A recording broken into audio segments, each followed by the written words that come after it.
Britain has left the EU, but have we found our way?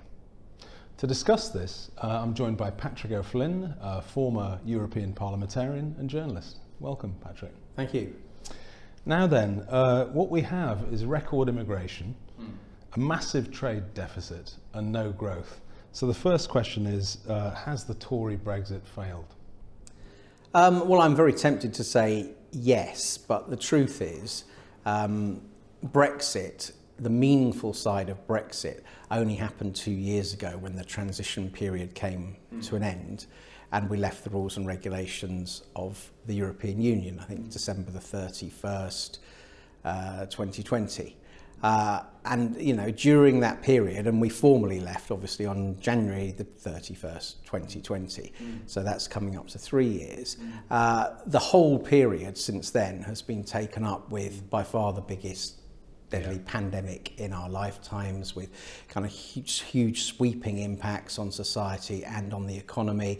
And then, you know, the day after, I think it was, the government declared COVID in this country is no longer a pandemic and we'll live with it. Vladimir Putin's tanks rolled into Ukraine, right? So, and that was another 100 billion plus hit to the public finances already. So I think it's premature to say whether Brexit has succeeded or failed. I think it's certainly true that the early wins, if you were looking for evidence of either the Tories having early wins or knowing where they're going with it, that there's scant evidence. But I think we already know the Conservatives didn't have a coherent kind of Brexit idea. It was something they were bullied into by parties like UKIP and latterly the Brexit Party, and they haven't really known what to do with it. There was one story, I should say, the other day of BioNTech signing some big new cancer research deal,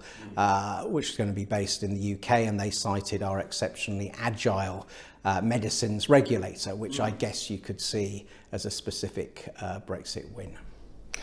I totally agree with you. It is too early to say, and certainly the Brexit vision that we had on the sort of left-leaning side, we're nowhere near with that.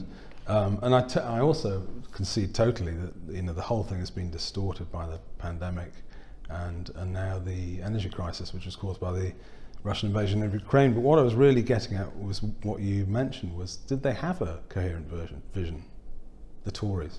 No, well, you've got to remember 2/3 of Tory MPs wanted to remain, and it took years of really piling the pressure on David Cameron to get the pledge for a referendum in the first place. And it was the most shocking political outcome to the entire Westminster class, not just the Conservatives. So they didn't really have a vision. You could argue to what extent the act of leaving the European Union kind of necessitates a political programme as such. I mean, to me, the biggest thing is getting democratic accountability back, right?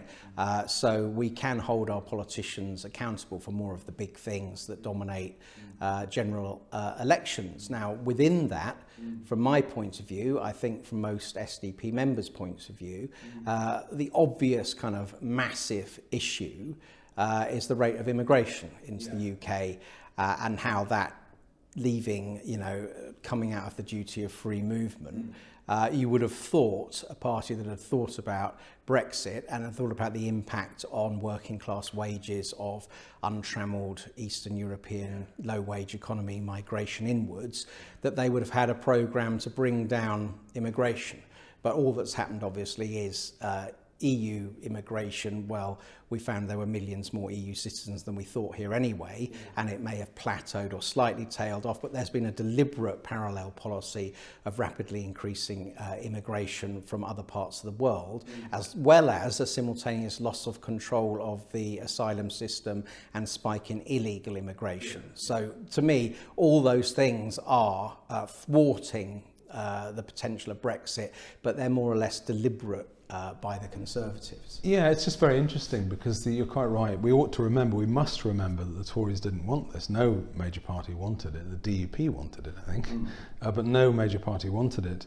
And the only thing, I'm making a point really, that the only vision that you ever heard during the campaign and post the campaign was this sort of Singapore on Thames unilateral free trade type vision. I think the problem is that the Tories, the parliamentary side of the Tories, is dominated by free trade liberals that believe this stuff, without realising that this just undermines our industrial base. It, guts your wealth slowly by liquidating assets to pay for your trade imbalance. And unless you can face, and also there was never any point, I think, in stopping being governed by technocrats in Brussels and giving those technocrats in the WTO the same sort of control. It seems to be totally pointless. So I think that type of thinking's been mugged by reality. And then I'm still optimistic, actually. I think the only hope for us is divergence from EU regulation, which, as you say, in biotech or in data could actually bring serious yields. But they're sort of slow learners, but perforce reality means you might end up with an industrial policy, and heaven forfend, you might end up with some trade friction. What do you think of that? Yeah, well, I for instance, a lot was made by those kind of ultra-free trader, Douglas Carswell type Brexiteers, Dan Hannan types, about getting a free trade deal with the United States, which is now not on the agenda. Neither is it on the agenda for the EU.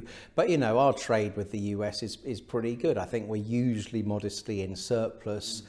They're our biggest single country trading partner.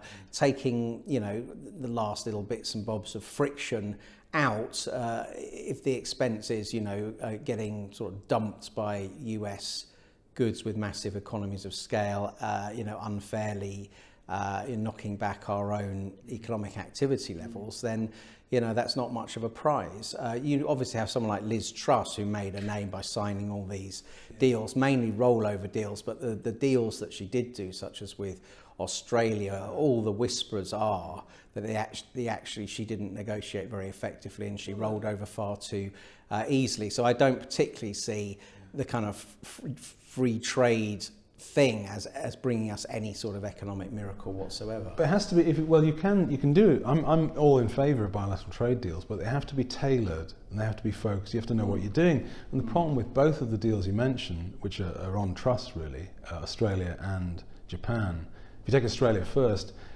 in the long run, and it's a long distance run this, we won't have any sheep farming. Right, that's just a given. And they say, the Australians will say, all the sheep go to China, whatever. Well, a lot do, but you won't have any free trade environment. You won't have any, and they'll beat us on a lot of other Australian, on agriculture generally. The Japan deal was modelled to widen the already quite substantial bilateral trade gap with Japan through the years massively. It's just going to. As I sort of joked at one point, you sell them some whiskey and some biscuits and they sell you a lot of industrial products which are much more expensive. These are very unwise. But so I'm sort of grasping at straws. We're likely to get a change of government, aren't we? So if we're going to get a sensible Brexit vision which actually re-plumbs a little bit, gets the macro right and re-plumbs the pipe work, who's going to do it? Well, I still don't get this feeling that Keir Starmer's going to sweep in with a big majority. We could easily have a Labour-led coalition with, other even more anti-Brexit parties. Actually, one thing I should add as well is that the downfall of trust, one thing it did kind of get us out of was this early at any cost free trade deal with India, which seemed to have effective free movement with like 900 million people attached to it, and Kemi Badenoch was under massive pressure to get it done by Diwali. So at least we're out of that. But can Keir Starmer, I couldn't tell you what Keir Starmer's sincere agenda is on almost anything. I think he's done a weekend interview with Sophie Ridge on Sky, in which she sort of flagged up various things he had said, and now stands for diametric opposite and free movement, which he was going to protect, and now he says it's a red line and it mustn't come back. So he is slippier than the proverbial bar of soap in the bath. I have literally no idea. We'll find out what his economic agenda is, with trade friction, with trying to tweak the Boris Brexit deal. It could be anything. In a way, it's the most horrifying prospect is that he may not have an idea. I've never thought he was very strong on economics anyway, actually. So I'm not actually sure what his view is. But certainly you're right. anything he said to become Labour leader, he has dispensed with. He's ditched really rapidly. I'm just disappointed. Some of the agenda on utilities and railways and so on, I supported. But you know you're completely in the dark. Just to finish on the Tory question there before we move on. Obviously, you know, John, you've had 3 prime ministers the last 4 years. Last year you've had 4 chancellors, and the Johnson, despite his obvious political abilities, he's ended up in flames. A question that I've pondered a lot is that, wasn't it always going to be impossible for Johnson to sort of reconcile the Brexit coalition that he convened? Wasn't that coalition always unstable and wasn't it always going to blow up? I think probably yes, because as you said, the dominant within the Conservative Parliamentary Party, this kind of free trader, Carswellite, Hannanite strand is dominant, and the so-called liberal Tories who didn't want Brexit coming round to it had tended to lean into that rather than a more sort of socially, culturally conservative strand, which is represented, I suppose, now by the Red Wall MPs, the guys who won, 40 odd seats in previous Labour working class strongholds, right? Yeah. So there are a few keepers of that flame there, but you're right, their voters are wanting, much stricter immigration controls. They're not zealots on free trade at all. They would balance, any advantages as consumers against disadvantages as workers, and have a completely different kind of set of political ideas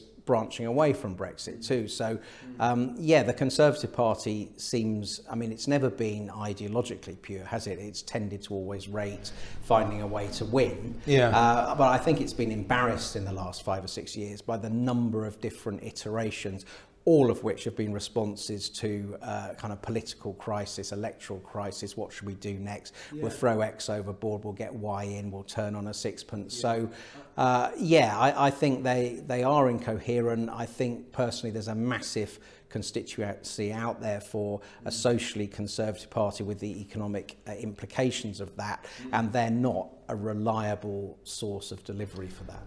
I think you're right. I think the Tories' biggest problem is that most of them don't actually believe in much, and so Nick Timothy's discussed this as sort of lack of, or Ed West has as well, a lack of ideology at all. My problem is that when you do find ideology in the Tory party, it's the wrong ideology. It's the wrong one. It's a slightly outdated free trade idea, and you say you've got your industry and we're not bothered, it doesn't matter. You're always told it doesn't matter. I think they've blown the red wall, and I don't think they're going to get it back.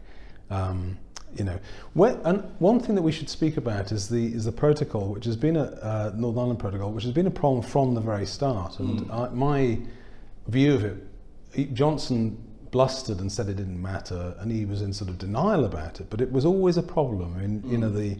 And in a way, Northern Ireland wanted 2 different things which might have been incompatible as well. High alignment and freedom of movement of goods and so on, high alignment with the single market, but no friction between Britain and Northern Ireland. There are very recently more optimistic notes on that. Where do you see that going? Well, for starters, I don't actually blame Boris Johnson for the Northern Ireland Protocol situation. I view it as the sort of gift of a treacherous parliament, the sort of post-Brexit parliament, certainly after the 2017 election when Theresa May blew the Tory majority. But, she began it by saying to the EU, we'll give you what you want first in the sequencing. And that included, guarantees as regards, no border on the island of Ireland, and to us taking all the responsibility which should have partly rested with them. So she massively reduced our leverage, and then the rotten Parliament tried to box Boris Johnson when he came into a corner and said it's literally illegal for you to leave the European Union without the say-so of the European Union, right? So that all ended up with the price to pay, as I think one of the commissioners was alleged to have said immediately after Brexit, the price to pay for Brexit was Northern Ireland to an extent. I think that, you know, other people, Labour MPs, Lib Dem MPs, Tory, weak wills and Remainer MPs are much more to blame for that than is Boris Johnson. As to where we are now, we had Varadkar coming out and saying that we were too strict. You know, I think they did want to make an example of the UK to punish the others. All I would say is that there is, isn't there, that a sort of fairly long-term electoral escape route from that, I think, was built into the agreement. And if you look at the Northern Ireland kind of Assembly election results, you know, it's by no means clear that the majority of the voters of Northern Ireland are kind of die-hard anti any version of a protocol and die-hard UK free trade at the expense of more friction with the EU. So, you know, I'm not an absolutist on that. Certainly Rishi Sunak, everything about Rishi Sunak tells you he'll want to do a deal, you know, and make it go away. I think I'm a little bit more optimistic. I think, I mean, in a way I wasn't criticising. I'm perfectly happy to criticise Johnson. I have done many times on many things, but in this case, I think, given what he was dealing with, which I thought actually was a lot of the thing he didn't mention much was the bad faith on the part of the EU. I mean, there was bad faith. A lot of Remainers, relished the difficulties we had there, absolutely. And I think the bad faith was in not admitting that there was a non-hard border solution to most of the regulation, actually, and they never wanted to admit that. But there is. If you want to do it, you can. I always say that. I think if you want to do something, often you can, and they just didn't want to. Let's hope it improves. I think Johnson's reaction was just a flat denial reaction, a bluster reaction to something he couldn't square the circle. So anyway, we'd have to hope that that something happens positively on that. Of late, there's been a lot of. It's very late. This is the last couple of months probably. Any problem we have. It's attributed to Brexit. Yeah. Bad weather. Anything at all. So you know there was a backlash and then it's subdued a little bit, but you can just get this sort of further backlash at anything else that happened. Evans Pritchard in the Telegraph said that a lot of what is said about this is either untrue, exaggerated, or nothing to do with Brexit. And I think he's right. What do you make of the backlash? Have you observed it too? Yes, absolutely. There is a sort of smallish but incredibly influential section of the electorate at elite levels in fields like academia, who won't give this up. My first thought is it's kind of the mirror image of what people like me were doing in 2010. And, we could have been accused of blaming, almost anything on the European Union, toilets that wouldn't flush properly, whatever it was always some EU regulation to blame. Now, obviously, it would have been better for the current kind of reputation of Brexit with the kind of average voter if we'd gone into an economic boom and there hadn't been COVID and there hadn't been the Ukraine invasion. So, no one can say the UK economy is doing well. So they've got something to kind of gnaw on and work with. I think strategically, the rejoiners are making a massive mistake because it was a generational decision. It's obviously preposterous to try and turn it round. And the project is to persuade the Labour Party and Keir Starmer, either in good faith before the election or in bad faith soon after, to begin a rejoin project, right? And I think the political risks in that for Starmer, and you need, by the way, a concrete proposition about rejoin and what the terms are. And in order to reach that with the EU, you would have to open high-profile formal talks and be seen to be acting in the most appalling faith. I think politically that has disaster written all over it. I think the people advising Starmer, they would all love us to be back in the EU, clearly, but I think they won't do anything much in the first term. It might be, if things go swimmingly for a Labour government and the young people coming through don't lose their enthusiasm for the EU and gradually us old Brexiteers die off, then maybe they'll have a go in 10 years' time. But I personally think it's overzealotry. It'll be seen as fanaticism. It will be ridiculed. I don't feel that Brexit is on the brink by any means. No, I don't either. I think a lot of it's social media noise, and it's very interesting that if you take, I mean, it is literally, cherry picking. It's looking at data, dredging for data that suits your argument. I mean, if you look dispassionately at post-Brexit, post-2016 data on economic growth on all the big economies, actually Britain's pretty much the same as every other. Yeah, and even though we definitely, there were two reasons to think we would have grown more slowly in the first few years after Brexit. One is the extended uncertainty of the political tug of war, and the second is the upfront costs of changing your trading arrangements with your biggest market, and it takes time then for any exporters who are affected by extra paperwork to find their second best markets. We've been through all the pain, and it's hardly measurable.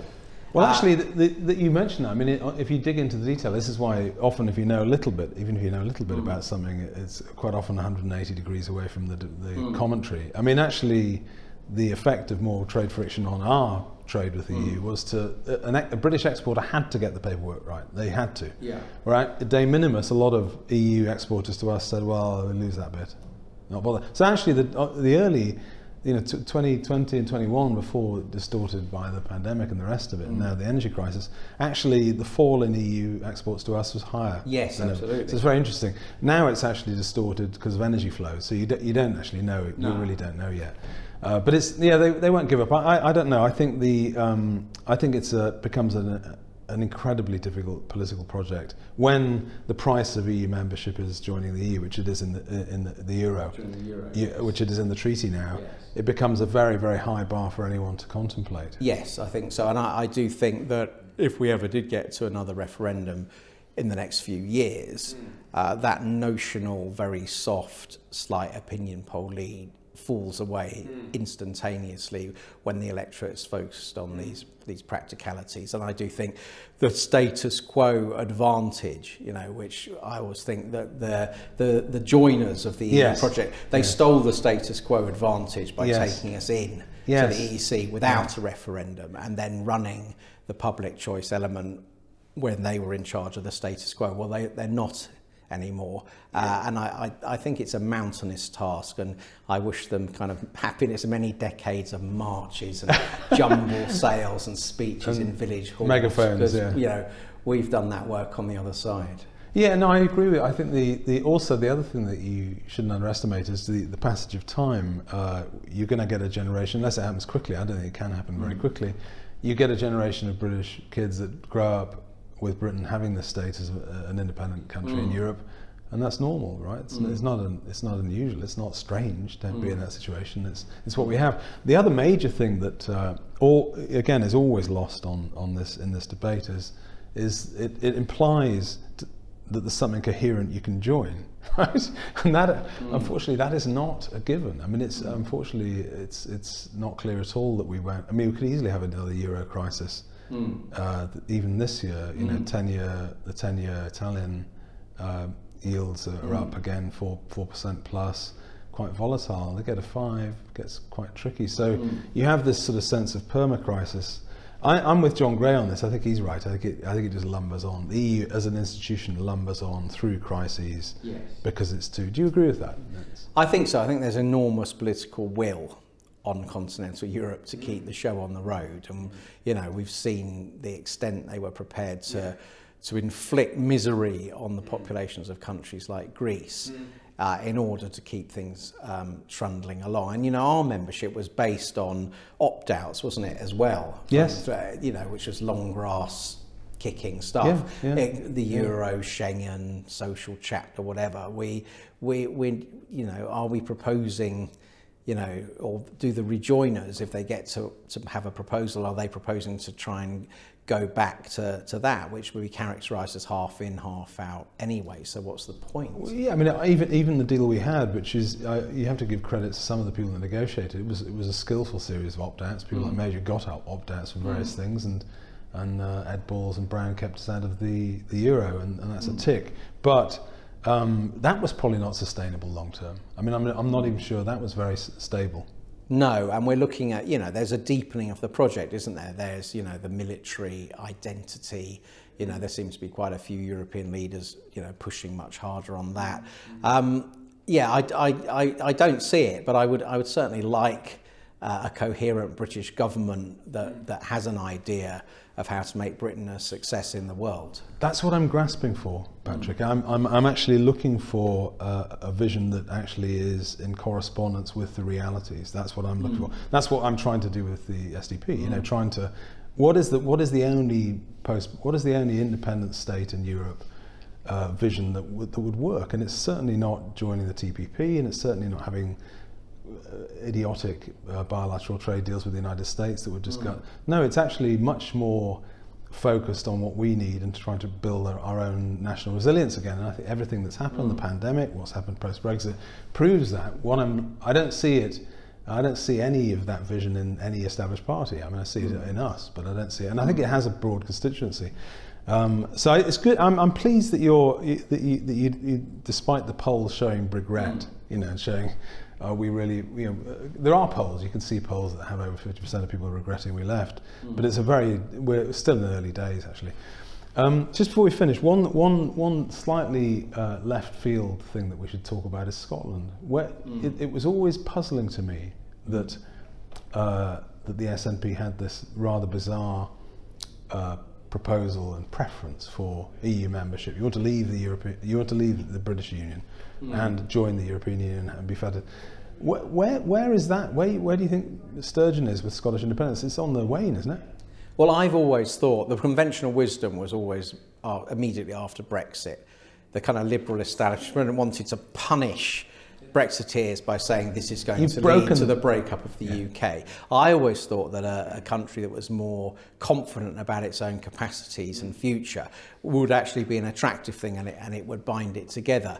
Now, I guess from a Scottish point of view, the kind of what's in the back of people's minds, I think, is that we're too small to be properly independent, right? But we want something called independence. And then if we cede sovereignty, we'd rather cede sovereignty to a very large collection of countries, right? Yeah. Including countries the same size as us, rather than be in a union where nearly 90% of the population is from one of the other four nationalities, right? So I don't think that is an entirely ridiculous sort of instinct to feel, and it goes along with a bit of soft but not very pleasant anti-Englishness as well. And so part of the antidote to that, I guess, has to be the biggest population block giving stuff at the margins a little bit, as we do with the Barnett consequentials, the Barnett formula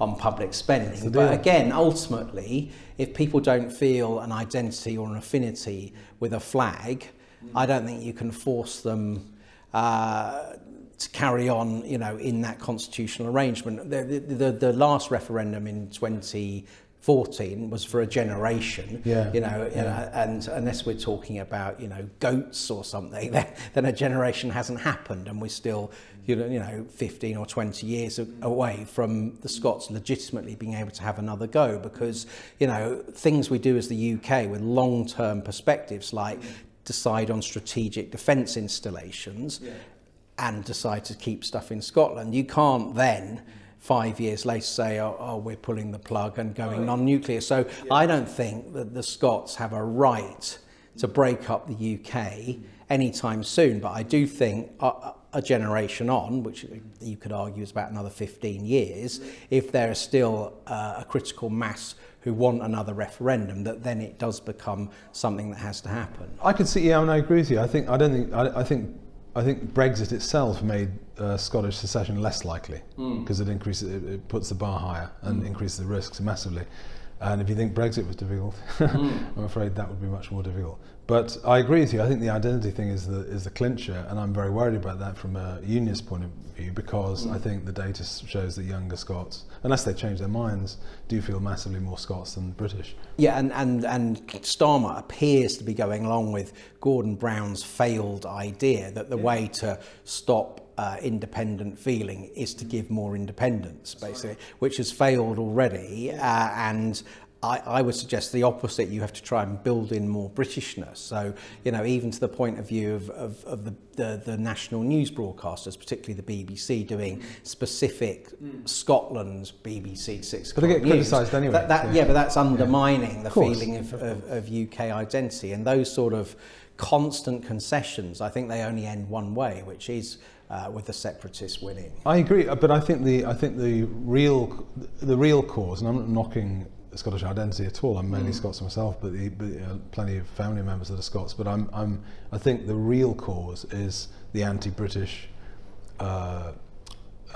culture within Britain's media and elite establishment, and I think they hammer anti-Britishness for 30 years, and you shouldn't be surprised that people say, "Oh, actually, I'm not British. I'm something else." It's easy to be something else, and I think there's a lot in that. I mean, it's historically a little odd, considering the involvement that the Scots had in the Empire and all the other things they're slagging off. But basically, that's a big part of it, I think.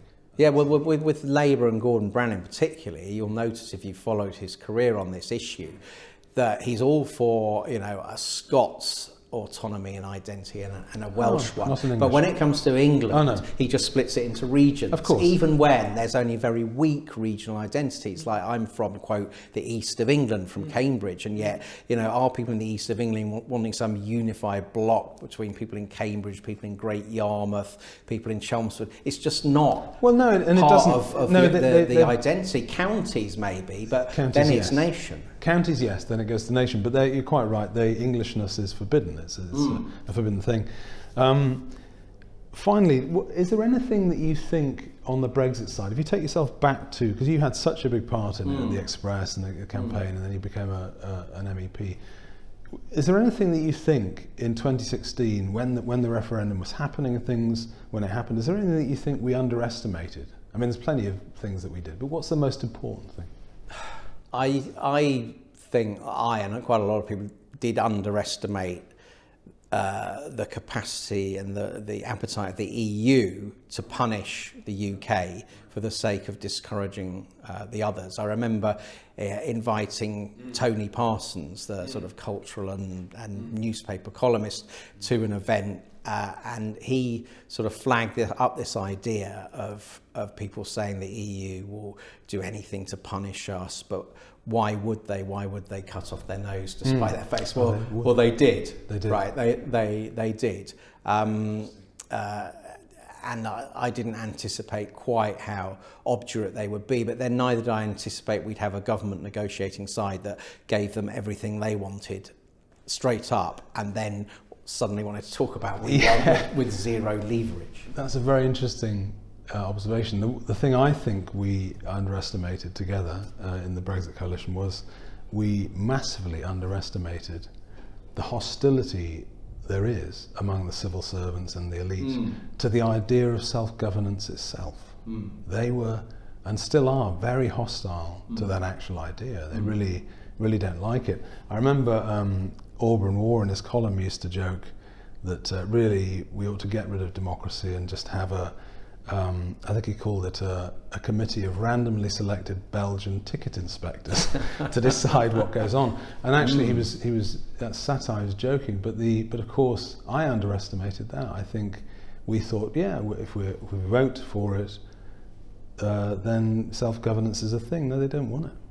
I think that's right. They want most of the major political questions settled by binding international, preferably global obligations. And you're seeing that now with the human rights agenda around illegal immigration. There could be the mother of all battles. If Rishi Sunak really feels this is the only card I've got to play for a Conservative re-election and sticks, withdrawal from the ECHR in their manifesto and pushes through with hardline legislation, you're going to get the mother of all cultural, political battles. And it is centred on this idea that it's not respectable for the United Kingdom to run the major political questions according to its own polity.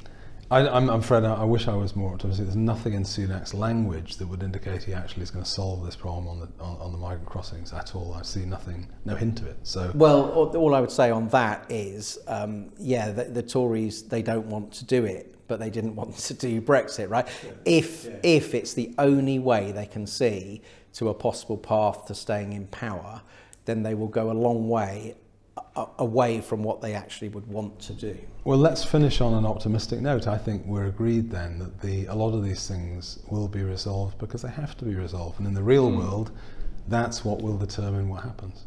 I think the global migration picture is completely unsustainable. So one way or another, could take 15 years, the United Kingdom will not be able to sustain its international obligations as regards people who just pitch up having chucked their passport in the English Channel. Let's hope it gets sorted. Thank you very much. Thank you. Good to chat. Pleasure. Thank you, Patrick. Cheers. Thank you.